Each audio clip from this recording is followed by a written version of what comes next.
आदेश आदेश।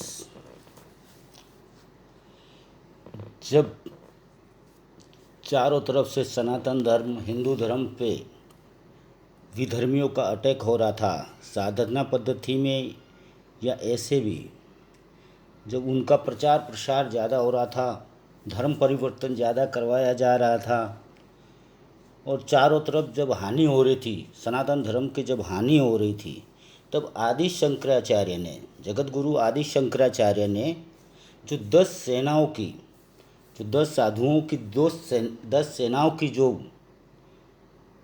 रचना की हिंदू धर्म की रक्षा हेतु, वो 10 सेनाओं के नाम रखे गए। गिरी, पुरी, भारती, अरण्य, सरस्वती, वन, पर्वत, तीर्थ और आश्रम, मतलब ये 10 नाम की 10 सेनाएं बनाएगी। और 10 को, जैसे अखाड़ा पद्धति वहीं से उत्पन्न हुई, जो 10 को अलग अलग प्रशिक्षण दिया गया। जैसे सैनिकों को प्रशिक्षण दिया जाता है, ऐसे अलग अलग धर्म के साथ साथ सैनिकों वाला प्रशिक्षण भी दिया गया। तो वो 10 सेनाएं बनाई गई धर्म की रक्षा हेतु, तो उसको 10 नामी साधु कहते हैं। और वहीं से अखाड़ा पद्धति का उत्पत्ति भी हुआ कि पहले साधु संतों के अखाड़े नहीं हुआ करते थे, आश्रम हुआ करते थे। और तब से अखाड़े का मतलब है कुश्ती करना, ये सब जो अखाड़े होते हैं। इसी तरह इनको जब ट्रेनिंग दी जाती थी, उस ट्रेनिंग सेंटर के नाम अखाड़ा रखा गया था। इस तरह अखाड़े की उत्पत्ति हुई। और वो 10 नामी साधु, 10 नामी साधु जब 10 नाम में दीक्षा लेता है, तो शुरुआत में वो महापुरुष कहलाता है। जब तक वो पूर्ण नागा सन्यासी ना बन जाए, तब तक वो महापुरुष कहला सकता है। तब उसको वापस जाने की भी अनुमति मिल सकती है। अगर नागा ना बनना हो तो वापस जाने की अनुमति मिल सकती है। उस अवस्था को कहते हैं महापुरुष। महापुरुष के बाद में कई कठिनाइयाँ होती है, कई तप किए जाते हैं, कई जप किए जाते हैं। जब वो पूर्ण रूप से नागा बनने को तैयार होता है, तो नागा की दीक्षा फिर कुंभ मेले में ही होती है। जबकि महापुरुष की दीक्षा कहीं भी कर सकते हैं। वो शुरुआती अनुयायी है, शुरुआती साधु है, नया नया साधु है। तो फिर वो नागा बनने के लिए उसको उज्जैन, प्रयाग, हरिद्वार या नासिक, कुंभ में ही दीक्षा होती है नागा की।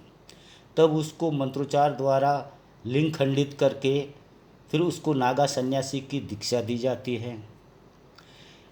फिर नागा के बाद उनके कई पद आते हैं। जैसे इन संप्रदाय में महंत है, श्री महंत है, थानापति है, मंडलेश्वर है, महामंडलेश्वर है और आचार्य है। इस तरह के अलग अलग पदाधिकारी होते हैं। तो वो पद मिलते हैं, वो जैसी जैसी उनकी काबिलियत। अब नागा साधुओं को 4 जगह जब नागा सन्यासी की दीक्षा मिलती है, तो उनके नाम भी अलग हो जाते हैं।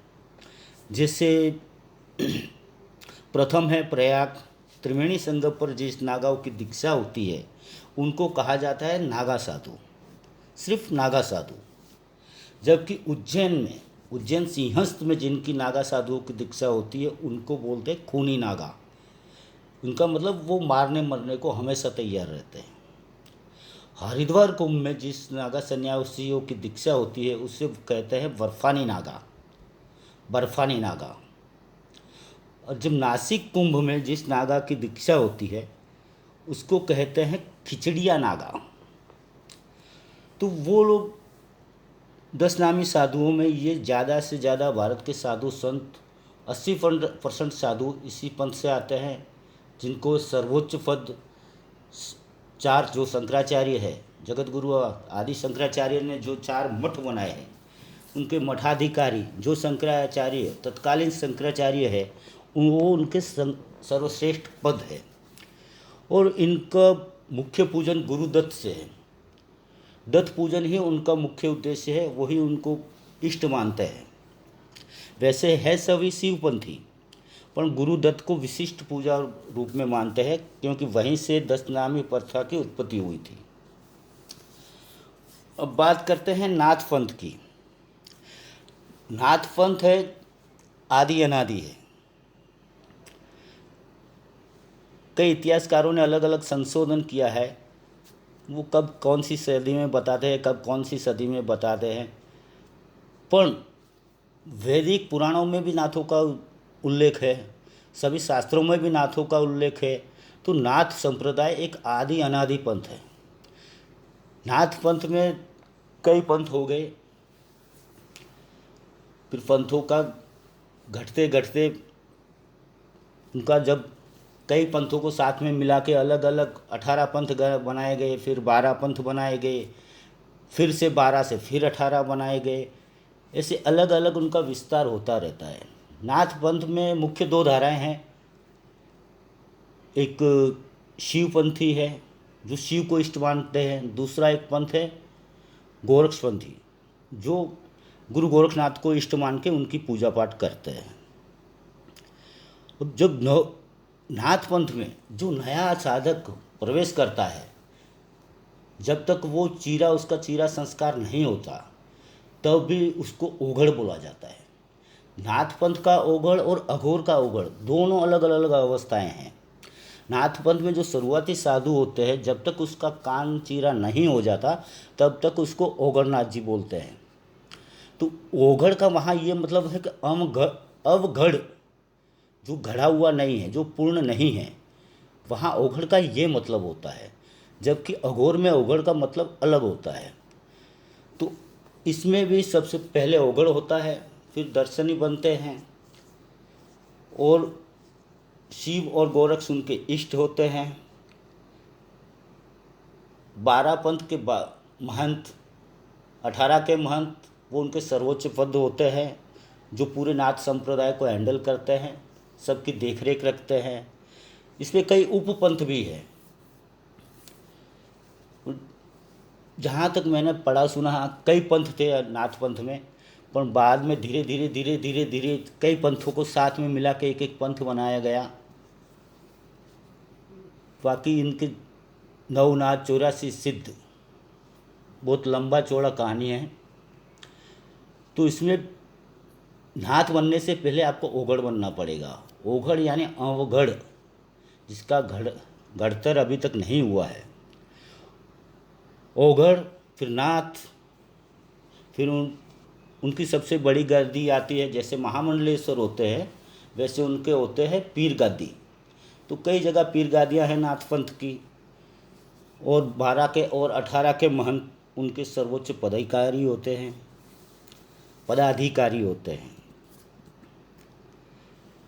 अब बात करते हैं कपालिक पंथ की। कपालिक का मतलब क्या होता है? कपाल, खोपड़ी या खोपड़ी की हड्डी में खाने वाला, जिसको खान पान सभी कपाल के बिना पूर्ण नहीं होता है। सभी क्रियाओं में कपाल का इस्तेमाल करते हैं, पूजा पाठ पद्धति हो या खान पान पद्धति हो, नहाना धोना, सभी में जहाँ कपाल का इस्तेमाल होता हो उस पंथ को कहते हैं कपालिक। अब कपालिक पंथ के भी, उसे कपालिक भी कहते हैं और महाव्रत पंथ भी कहते हैं। कपालिक में भी 2 पंथ है। शुद्ध कपाली है जो पूर्ण रीति रिवाज से उनका पूजा पाठ करता है, जहाँ मांस मदिरा मैथुन सभी क्रियाएं, पंचमकार क्रियाएं चलती हैं, उसी पद्धति से जो शमशान में रह के वो पूजा पाठ करते हैं। मतलब वो सभी काम करते हैं जो वैदिक से उल्टा है। वैदिक धर्मशास्त्रों से जो उल्टी क्रियाएं करते हैं वो कपालिक है। उनमें एक शाखा है जो पूर्ण वैष्णव शाखा है। जैसे साउथ में आंध्र प्रदेश के आसपास, श्रीशैलम आंध्र प्रदेश के आसपास जो लिंगायत समाज रहता है वो शुद्ध वैष्णव है, पर है वो कपालिक से उत्पन्न हुए। अब कपालिक को कई जगह कपाली कहते हैं या कपालिक कहते हैं या कापड़ी बाबा भी कहते हैं।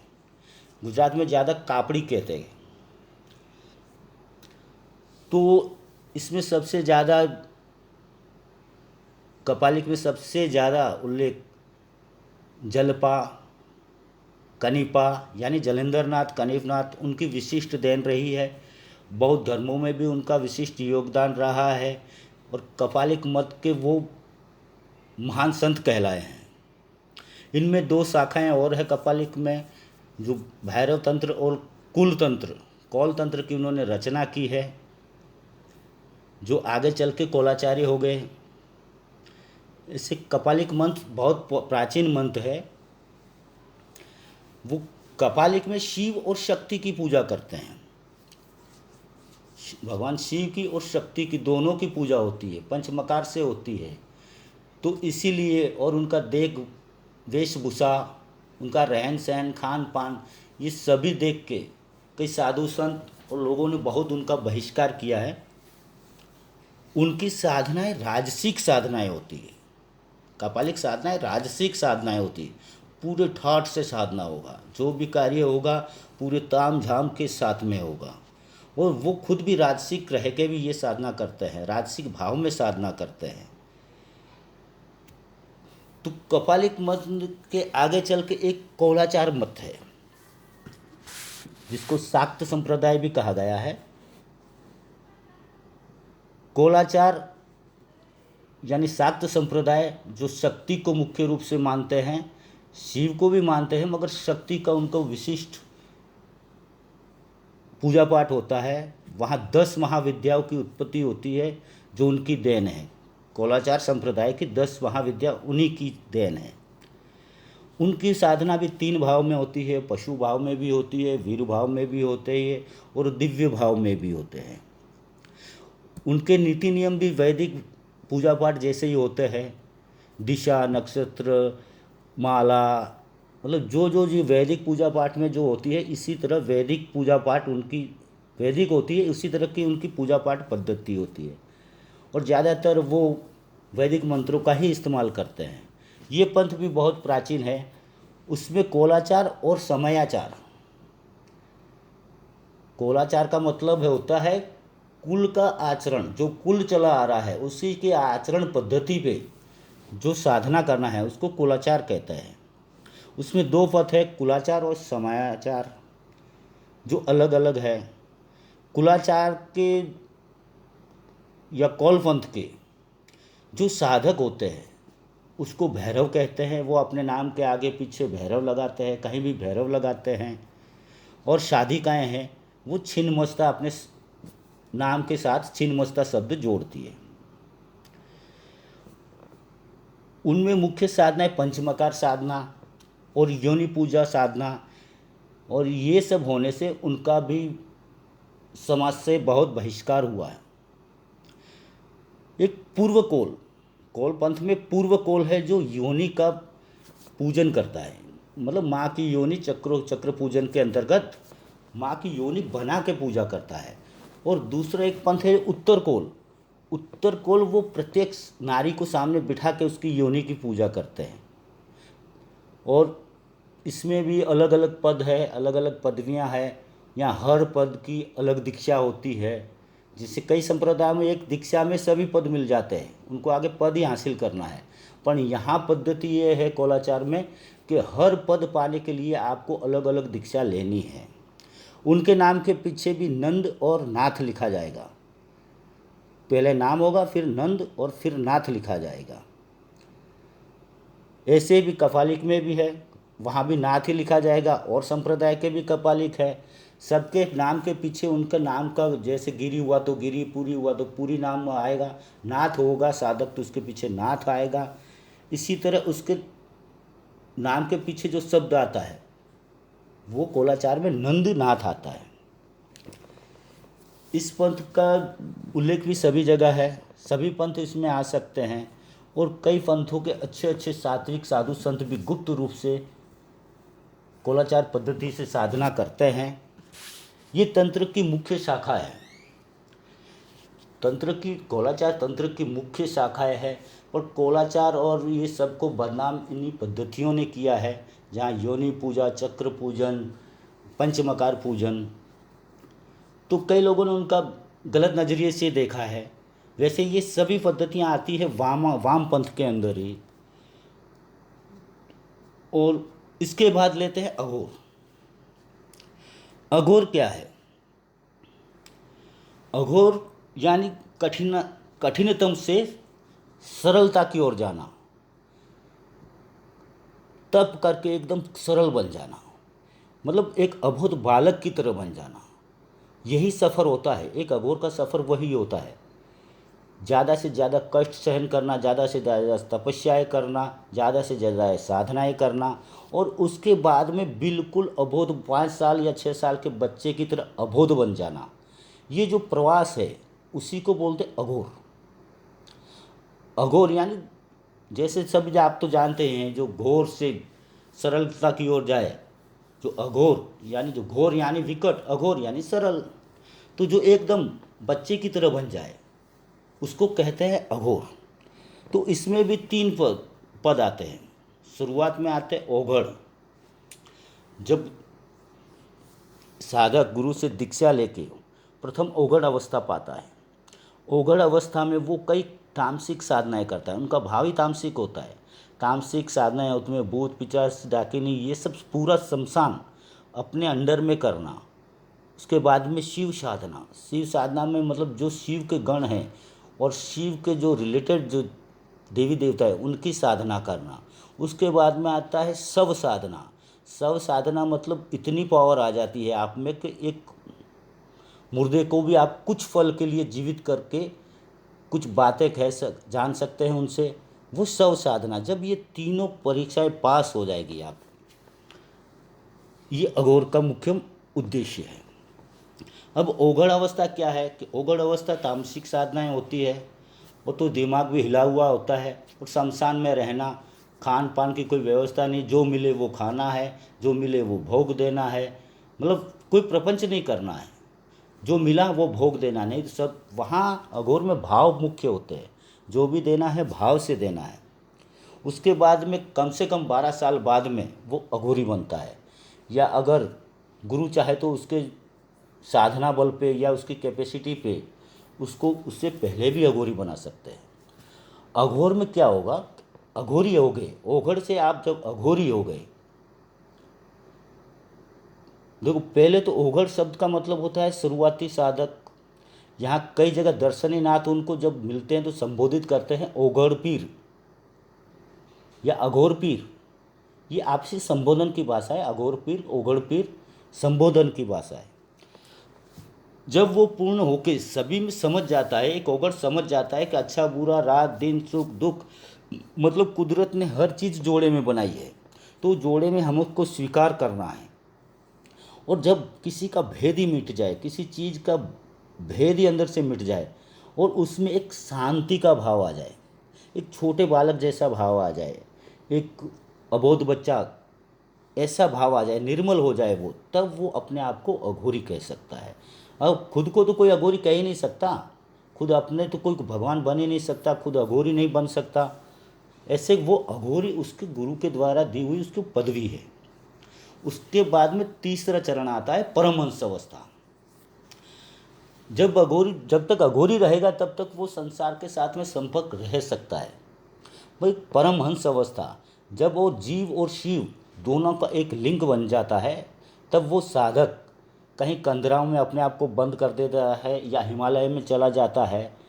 वहाँ वो अपने जीव और शिव की एक लिंक बना लेता है जो कई सालों तक चलती रहती है या आजीवन चलती है, वो उसे खुद का पता नहीं होता।